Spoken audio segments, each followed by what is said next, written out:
नमस्कार दोस्तों, राधे राधे। आप लोग कैसे हैं? मैं आशा करता हूं कि आप लोग अच्छे होंगे, स्वस्थ होंगे, मस्त होंगे, बिल्कुल फिट होंगे। हमारे YouTube चैनल पर फिर से आप सभी का स्वागत है। मैं प्रकाश मौर्य। तो सबसे पहले आज वर्ष 2025 का हार्दिक अभिनंदन, हार्दिक बधाई आप सभी को हमारे तरफ से। 2025 आप लोगों के जीवन में ढेर सारी खुशियां लेकर के आए।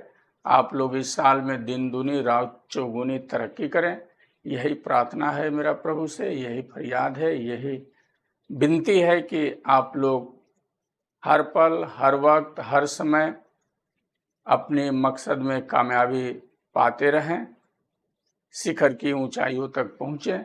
यही मैं प्रार्थना श्री कृष्ण मुरारी वसुधापति से करता हूँ कि आप लोग तरक्की पर तरक्की करते जाएं और आने वाले समय में अपने जीवन के हर एक पल यश, वैभव और समृद्धि प्राप्त करें। यही हमारे तरफ से आप लोगों के लिए फरियाद है। तो आइए, आज का वीडियो हमारा रहेगा V7000 डायनाटेक V7000 का जो ट्रांजिस्टर लगे हुए हैं उसके वोल्टेज का डाटा शीट पर। तो इसके पहले मैं कुछ आप लोगों को बताना चाहूँगा कि नए लोगों का कुछ कमेंट आता है कि हमारे लिए कुछ नया बताइए, हम लोग नए लोग हैं। तो मैं उन लोगों से बोलना चाहूँगा कि नए लोगों के लिए जो कंपोनेंट का नाम था हमने बता दिया, कंपोनेंट पहचान करा दिया, उसका सिस्टम बता दिया कैसे काम करता है। ट्रांजिस्टर वगैरह चेक करने के लिए भी सारी चीज़ें उन लोगों को बता दिया हूँ। अब उन लोग नए नहीं रह गए, वो लोग भी जूने हो गए हैं और सबको ये चीज़ सीखना पड़ेगा। नए लोगों के लिए क्या रहता है, ज़्यादा उसमें कुछ रहता नहीं है नए लोगों के लिए। नए लोगों को हमने रेजिस्टेंस बता दिया, कंडेंसर बता दिया, ट्रांजिस्टर बता दिया, पीएफ बता दिया, डायोड बता दिया, हर एक कंपोनेंट के जानकारी हमने दे दी और उसको मीटर से चेक करने के बारे में बता दिया, मीटर से चेक करना सिखा दिया। तो फिर अब उसमें नए लोगों के लिए कुछ अब एक्स्ट्रा तो है नहीं, वो तो धीरे धीरे हम काम करते जाएंगे और सीखते जाएंगे। तो हमारा विषय नए लोग और जूने लोग सब एक लेवल के हो गए हैं। आप लोग भी अपना दिमाग को अब ऊपर उठाएं, बढ़ाएं, अपने आप को अब नए न समझें, क्योंकि काम ही काम को सिखाता है, करना पड़ता है। तो आगे का प्रोसेसर मालूम गिरना चालू हो जाता है, कैसे क्या काम करता है, कहाँ क्या फॉल्ट फंस रहा है, कहाँ क्या फॉल्ट आ रहा है। वो सब काम ही काम को सिखाता है। और ये मैं बार बार बोलता हूँ कि जितना आप काम करते जाएंगे उतना ज़्यादा जानकार बनते जाएंगे। इस लाइन में सीखने के लिए बहुत सारा है, वो धीरे धीरे करते करते करते करते करते करते हम आगे बढ़ते जाते हैं। तो काम ही काम आपको सिखाएगा और कोई ऐसा आदमी नहीं है जो आपको उसको बता देगा। मैं क्या करता हूँ, एक सिस्टम बता देता हूँ, एक जगह बता देता हूँ कि ऐसा हो सकता है, तो ऐसा फॉल्ट आता है, उस परिस्थिति में ये कंपोनेंट, ये पार्ट्स आपका खराब हो सकता है, तो ऐसा होता है। अब उसको चेक करेंगे तो कोई ज़रूरी नहीं है हमने जो बोल दिया वही पार्ट खराब है, उसके पैरेलल में कुछ और लगे रहेंगे, वो भी डैमेज हो सकते हैं, वो भी खराब हो सकते हैं, जो उसको कार्य करने में रुकावट डालते हों। तो काम ही काम आपको सिखाते हुए लेके चलेगा। क्योंकि आप लोग देखे होंगे, शरीर जब अपना बीमार पड़ जाता है तो शरीर ही शरीर को अच्छा करता है। जैसे समझिए कहीं फोड़ा हो गया या यहाँ कट गया, अब इसको अच्छा कौन करेगा? ये शरीर ही इसको अच्छा करेगा। हम लोग दवा जाकर के लेते हैं तो दवा अच्छा वगैरह नहीं करता है, अच्छा उस दवा उसको ठीक करने में सपोर्ट कर देता है और शरीर ही शरीर इस घाव को भरेगा, शरीर ही अच्छा करेगा। आपको बुखार हो गया, शरीर ही उसको मेकअप पे लेके आएगा। चाहे कोई भी बीमारी हो जाता है तो शरीर ही शरीर को अच्छा करता है। दवा हम लोग इसलिए खाते हैं, दवा हमारा उस बीमारी को ठीक करने में शरीर में सपोर्ट कर देता है, हम अच्छा हो जाते हैं।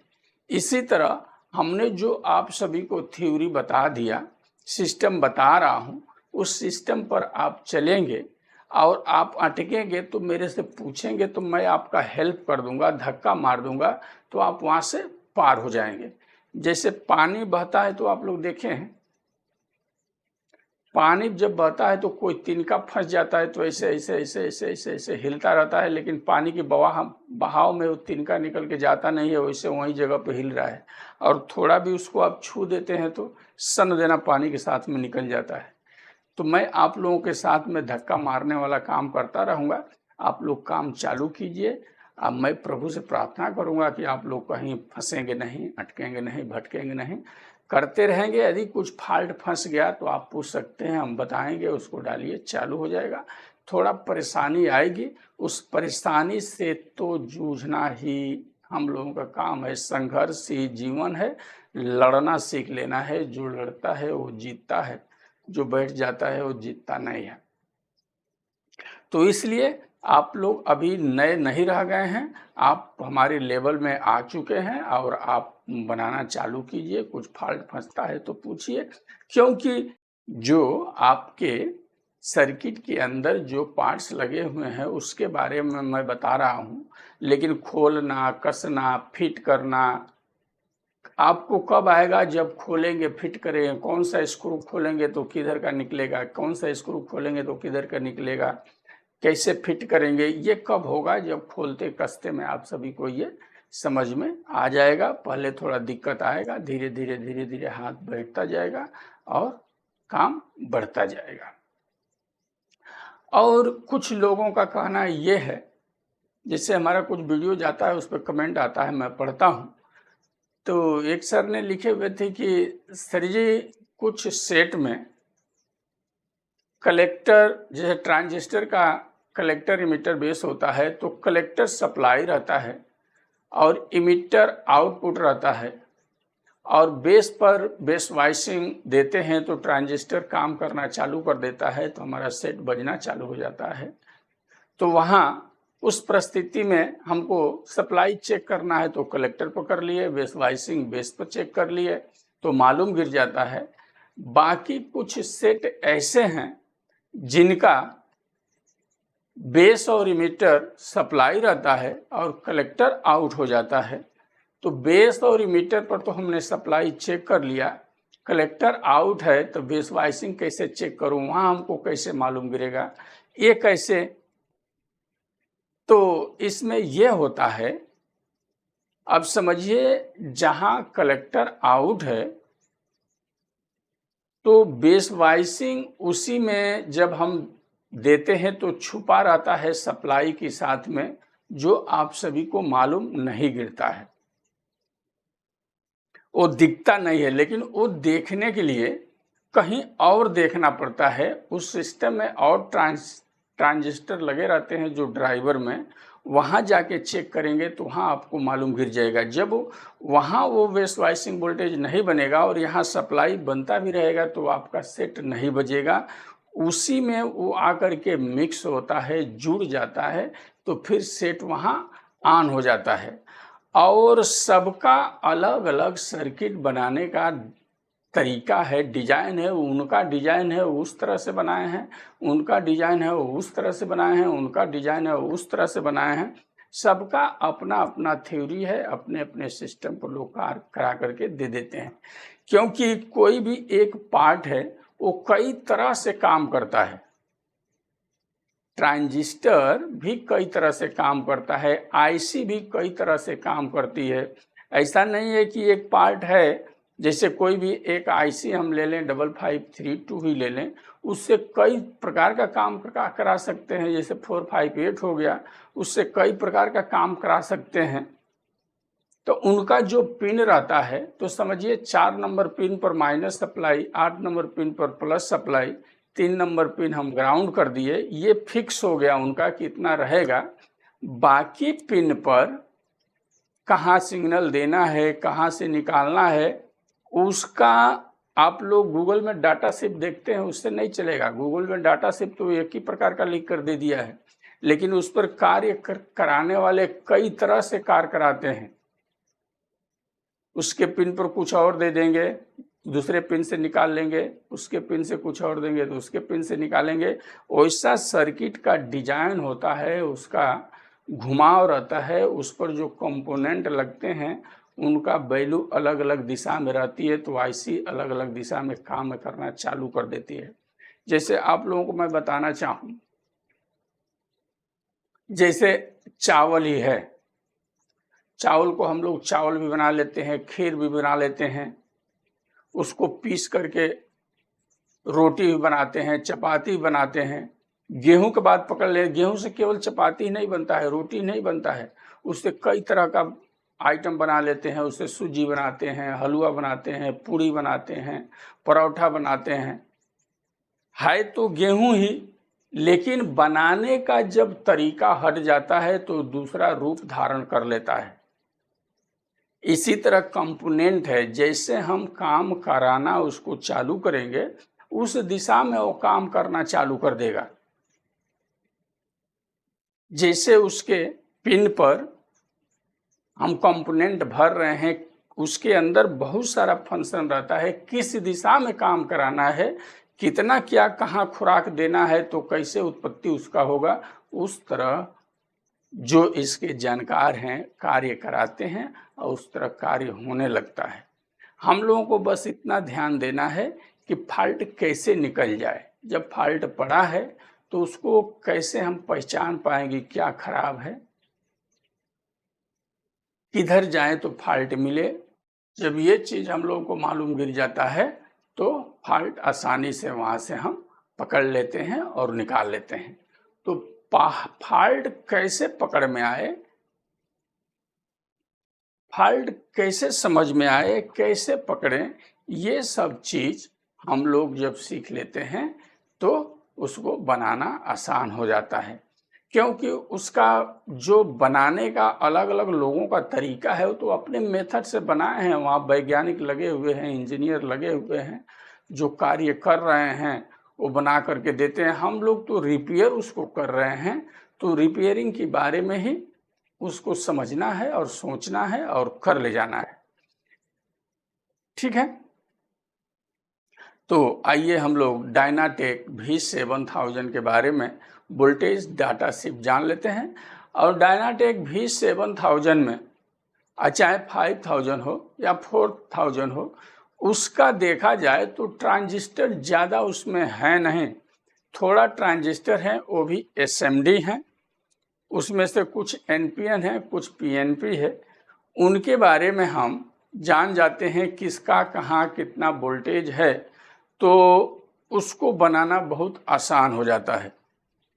तो आइए उसका हम लोग आज डाटा से समझ लेते हैं किस प्रकार है। मैं सारा बड़ी अच्छी तरह से लिख के रखा हूँ। देखिए, ये जो है SMD जो मैं लिखा हूँ, इतना दूर का सारा SMD है, जो NPN PNP करके मैं लिखा हूँ, सारे SMD ट्रांजिस्टर हैं और ज़्यादा ट्रांजिस्टर नहीं है, बहुत कम है। और T जो लिखा हूँ समझिए ट्रांजिस्टर है, ट्रांजिस्टर नंबर इधर लिखा हुआ है, बोर्ड पर लिखा रहता है, उस प्रकार उसको आप पकड़ सकते हैं। तो हमने लिख दिया ये T415 NPN ट्रांजिस्टर है, SMD ट्रांजिस्टर है, उसके कलेक्टर पर वोल्टेज रहेगा 1.9 वोल्ट प्लस वोल्ट। फिर से देखिए, 1.9 वोल्ट पॉजिटिव सप्लाई रहेगा कलेक्टर पर, इमिटर पर 0 वोल्ट कोई वोल्ट नहीं रहेगा, और बेस पर 7.7 वोल्ट प्लस रहेगा। फिर आ जाते हैं T416 पर, वो भी NPN ट्रांजिस्टर है, कलेक्टर पर 3.4 वोल्ट प्लस रहेगा, इमिटर पर 3.3 वोल्ट प्लस, बेस पर 3.9 वोल्ट प्लस। अब देखें 417, ये भी NPN है। ये सारा सीरीज मैंने यहाँ तक लिखा है तो देख लीजिए NPN ही है।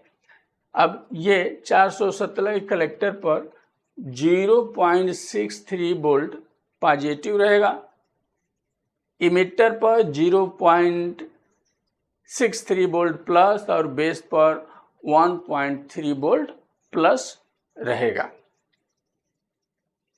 ये जो वोल्टेज डाटा शीट हम आप सभी को जितने मशीन में बताते हैं, सीरीज में मैं चेक करके सारा वोल्टेज डाटा शीट निकालता हूं। वो है सीरीज में मशीन लगा हुआ है, इस पर मशीन आपका बच जाएगा। आप मेन में लगा के बाद में हीट सिंक लगा के चेक करके कस के दे दीजिए, फर्स्ट क्लास के चलेगा।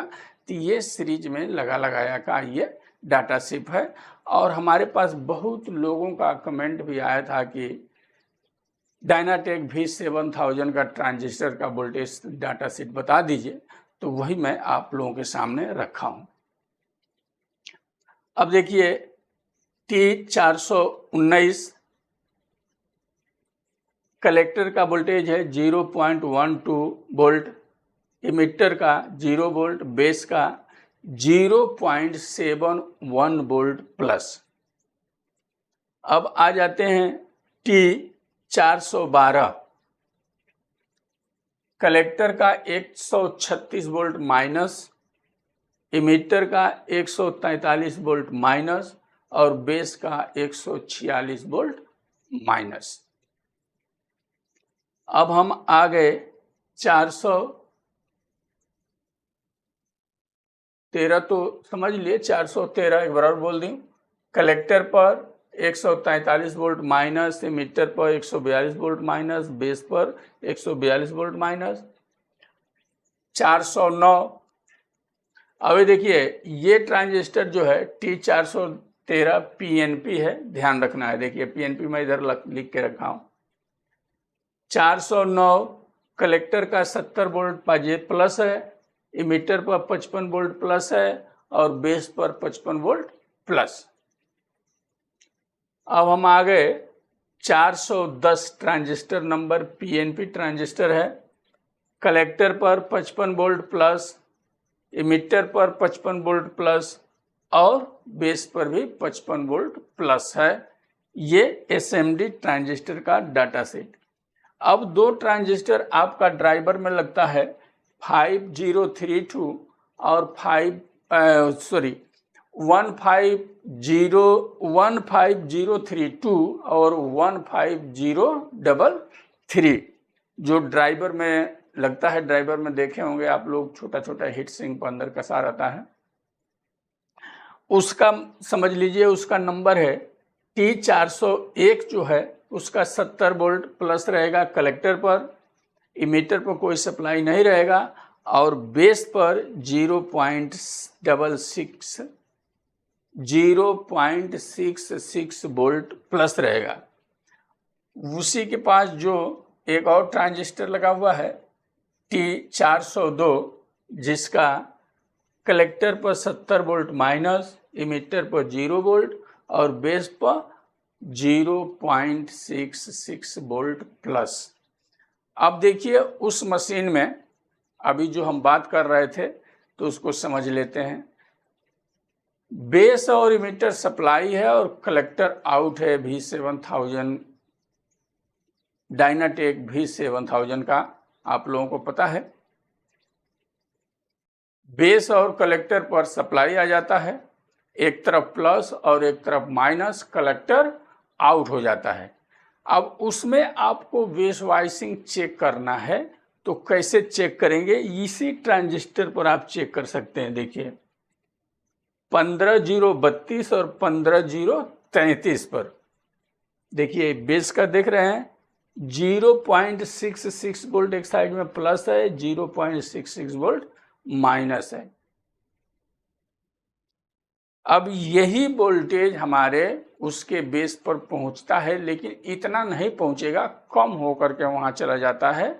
तो उसका बेस वाइसिंग आपको चेक करना है, तो अपने मीटर का एक वायर उसके बेस पर रख दीजिए और एक वायर उसके मीटर पर रख दीजिए, वो बता देगा।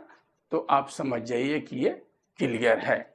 और बेस वाइसिंग इन लोगों मशीन का 0.40 तक रखेंगे तो अच्छा चलेगा भी और ट्रांजिस्टर बहुत कम हीट होगा, बढ़िया बजेगा, जलेगा वगैरह नहीं, इस पर ध्यान देना है। तो इस तरह का ये वोल्टेज का डाटा शीट है जो आप लोगों के सामने हमने रख दिया है। और उसमें किनारे 2 मॉसफेट लगे रहते हैं जिनका नंबर आता है 3710। उसका भी आप लोग वोल्टेज लिख लीजिए, मैं इधर बना के रखा हूँ ताकि आप लोगों को समझ में आ जाए। देखिए 3710 मैं लिखा हूँ, उसमें भी 2 पिन रहते हैं, एक गेट रहता है, एक ड्रेन रहता है, एक सोर्स रहता है। तो नंबर अपनी तरफ जब करके देखेंगे तो बाएं हाथ वाला गेट रहेगा, बीच वाला पिन ड्रेन हो जाएगा और राइट वाला पिन सोर्स बन जाता है उसका। ये तीनों पिन का नाम है और नए लोग इस नाम को लिखते जाएं। अब वो लोग नए नहीं हैं, मैं बार बार बोलता हूँ, आप लोग भी जूने लोगों को श्रेणी में आ चुके हैं, ताकि पीछे का जो बात हमने सारा बता दिया वो आप लोग याद कर लिए, उसकी जानकारी ले लिए, तो आप लोग नए नहीं रह गए, आप लोग तो भी जूने लोगों को साथ में जुड़ गए। तो ये सब जानकारियां धीरे धीरे मिलता रहेगा, सारा वीडियो आप देखते रहेंगे तो, और वहां से सारी चीज समझ में आता जाएगा। तो हमने क्या बोला है, गेट, ड्रेन और सोर्स।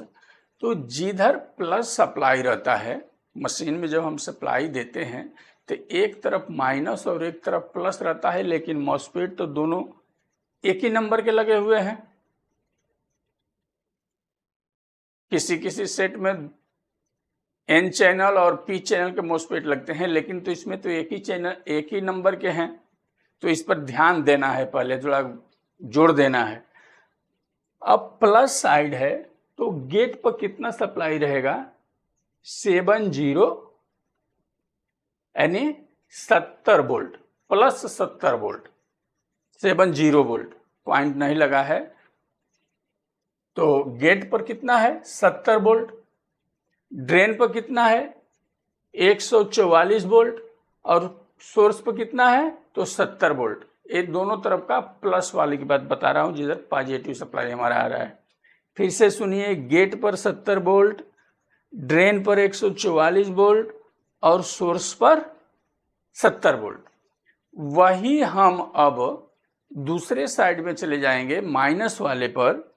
तो गेट पर 144 वोल्ट माइनस हो गया, ड्रेन पर 70 वोल्ट माइनस और सोर्स पर 144 वोल्ट माइनस। अब देखिए ये सेट में काम कैसे करता है, इसको भी समझ लेते हैं इस वीडियो में। अब यहीं से ये जो हमारा मॉसफेट लगे हुए हैं, तो यहीं से स्टॉपर सर्किट का ये लोग काम करते हैं। इसका मैं एक वीडियो अलग से बनाता तो बहुत अच्छा रहता, लेकिन चलिए कुछ बोल ही देता हूं इसमें। अब देखिए हमारा प्लस साइड का है, तो एक साइड जो हमारा प्लस साइड सप्लाई है, जहां 3710 का मॉसफेट लगा रहता है सर्किट में, उसके ड्रेन पर 144 वोल्ट जो है उस सर्किट का, उस चैनल का हाई वोल्टेज होगा, और लो वोल्टेज कितना है, तो 70 वोल्ट, और हाई वोल्टेज ये है 70 वोल्ट पर हमारा सेट चालू हो गया, काम कर रहा है। और जब हम गेन को बढ़ाते हैं, फ्रीक्वेंसी को ज़्यादा देना चालू करते हैं, जब हमारा मशीन लोड में आना चालू होता है, तो ये क्या होता है, ये जो हमारा मॉसफेट लगे रहते हैं सर्किट में, तो वहाँ देखे होंगे कि LM311 IC दोनों साइड में एक एक रहता है, और दोनों साइड में NPN PNP करके एक एक ट्रांजिस्टर भी रहते हैं, जिसका मैं यहाँ वोल्टेज डाटा शीट भी आपको दे दिया हूँ, वहाँ नंबर से ढूंढ लीजिएगा। वहीं से जब हम गेन बढ़ाते हैं तो हमारा स्पीकर लाइन से जो आवाज़ निकलना चालू होता है, तो वहाँ से इसके गेट पर सूचना मिलता है। मतलब कहाँ दिया जाता है, जो IC वगैरह ट्रांजिस्टर वगैरह लगा करके ऑसिलेट करने के लिए बनाया गया है पावर ड्राइवर, उसमें जब पहुंचता है तो इस गेट को ऑन कराता है। गेट को जब खोलना चालू करता है तो ये ड्रेन का जो वोल्टेज है यही सोर्स पर निकलना चालू हो जाता है। यानी 144 है और 70 वोल्ट पहले से हमारे यहाँ है। हमको अब 80 वोल्ट का सर्किट की जरूरत पड़ गई, तो ये गेट खुलेगा और 80 वोल्ट देगा, 90 वोल्ट देगा, 110 देगा, 120 देगा। जितना हम बढ़ाते जाएंगे लास्ट में 144 है तो 144 भी देगा। इस तरह ये मॉस्फेट वहाँ काम करता है। उसी तरह माइनस साइड का, अब माइनस साइड में क्या है ये देखिए, ये हमारा ड्रेन है।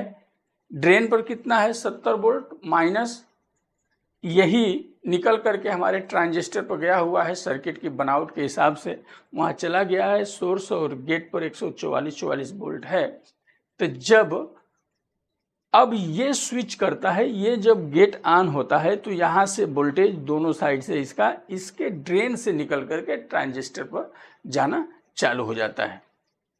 इस तरह का डिजाइन रहता है। तो माइनस पर कितना है, गेट पर 144, यहाँ सोर्स पर 144, गेट पर लो वोल्टेज। जब हम गेन बढ़ाएंगे तो यही वोल्टेज हमारा इधर से क्रॉस करेगा, जितना हमारे सर्किट में जरूरत होगा तो ये वोल्टेज निकलता है, हमारे सर्किट में पहुंचना चालू हो जाता है। इसी वोल्टेज को कभी कभी ये वोल्टेज रन नहीं होता है, यही मैं पूछता हूँ आप लोग से, वोल्टेज रन कर रहा है कि नहीं कर रहा है।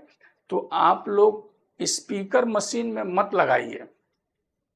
देखिए बहुत अंदर की बात बता रहा हूँ, स्पीकर एक आउट कर दीजिए, केवल वहाँ इनपुट सिग्नल डालिए और वॉल्यूम कंट्रोल को खोल दीजिए। खोलने के बाद जब सिग्नल देंगे तो एक हमारे मीटर को वायर ग्राउंड कीजिए और दूसरे वायर को इमीटर पर रखिए ट्रांजिस्टर के, नहीं तो बेस पर।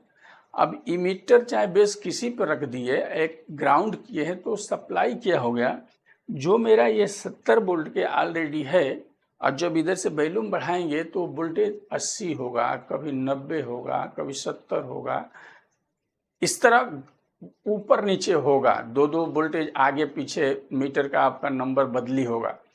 तो वो हो रहा है कि नहीं, यही सप्लाई हाई सप्लाई हमारा निकलता है तो वो वोल्टेज आपका हिलता है दोनों साइड का। यदि ये वोल्टेज निकलना बंद हो जाए, नहीं हिल रहा है, नहीं चल रहा है, तो उस पोजीशन में क्या होता है, जब हम लोड डालते हैं तो एक ही बार मशीन हमारा प्रोडक्शन में चला जाता है। आप लोग कितने बार कमेंट करके पूछते हैं ना कि हमारा बजते बजते मशीन प्रोडक्शन में जा रहा है, क्यों जाता है? यही कारण है जब हमारा इधर से वोल्टेज नहीं निकलता है। तो इसलिए रिपेयर करते समय ये सब चेक कर लेना चाहिए कि वोल्टेज रन वगैरह हो रहा है कि नहीं। दोनों साइड का रनिंग हो रहा है तो मस्त चलेगा। बेस बाइसिंग चेक कर लीजिए, बराबर है तो मस्त चलेगा।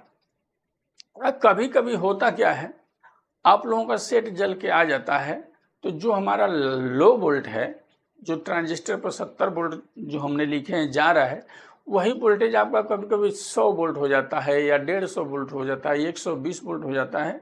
तो क्या होता है, ये मॉस्फेट शॉर्ट रहेंगे तभी भी हो जाएंगे, और नहीं शॉर्ट हैं तो जो वहाँ आईसी हमारा लगा हुआ है, जो भी हमने बताया LM 311 नंबर का, चाहे वहाँ जो ट्रांजिस्टर है, चाहे पैरेलल में और रेजिस्टेंस वगैरह पीएफ जो भी लगे हैं, वो यदि डैमेज हो जाएंगे तो बिना सूचना दिए हुए, यानी गेट को सूचना मिल रहा है तो मॉस्फेट ऑन हो रहा है, बल्कि बगैर सूचना हमारे सर्किट में दिए हुए, हम आउटपुट नहीं निकाल रहे हैं, नहीं बजा रहे हैं, फिर भी इस गेट को ऑन करा देता है। कभी कभी देखते होंगे मॉस्फेट सही है फिर भी वोल्टेज वहाँ ज़्यादा आता है, समझिए शॉर्ट हो गया है, वोल्टेज ज़्यादा निकल रहा है तो अच्छी बात है, वो तो बदल लेंगे।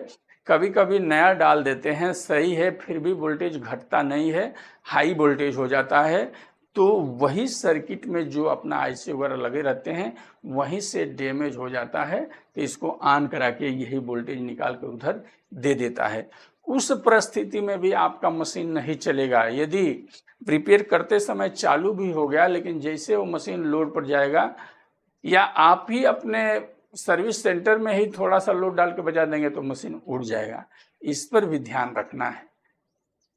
तो रिपेयरिंग करते समय हर एक चीज पर ध्यान देना रहता है, अपने दिमाग को ड्राइवर की तरह बना के रखना पड़ता है, चारों तरफ दाएं बाएं अगल बगल सब देखना है, फिर रिपेयर कायदे का होता है।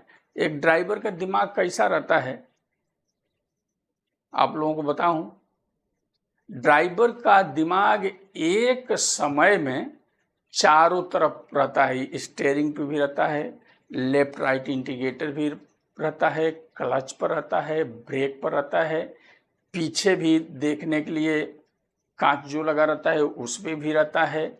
यदि उसको कुछ गाना बजाना है, गाना प्ले करना है, सीडी बदलना है, वहाँ भी रहता है। चारों तरफ एक साथ में उसका दिमाग काम करता है और गाड़ी दन दन बजा भगाते हुए लेके चला जाता है। ऐसा तो नहीं होता है कि उसको लेफ्ट राइट इंडिकेटर को जलाना है तो ब्रेक मारे, क्लच दबाए, गाड़ी को रोक ले, फिर उसको राइट को जलाए, फिर चलना चालू करे, ऐसा तो नहीं करता है। साथ में ही सारा काम होता है। उस तरह का हम अपने दिमाग को बना लेते हैं तो हमको कोई हरा नहीं पाएगा, न हमारे काम में कोई रुकावट आएगा। हम अपने आप को ही विकास करें, अपने दिमाग को विकसित बनाएं। हम उसको कैसे करें कि एकदम क्लियर होता जाए, वो हम सभी पर ही निर्भर करता है। उसमें कोई भी कुछ आकर के मसाला डाल करके घोर के पिलाएगा नहीं।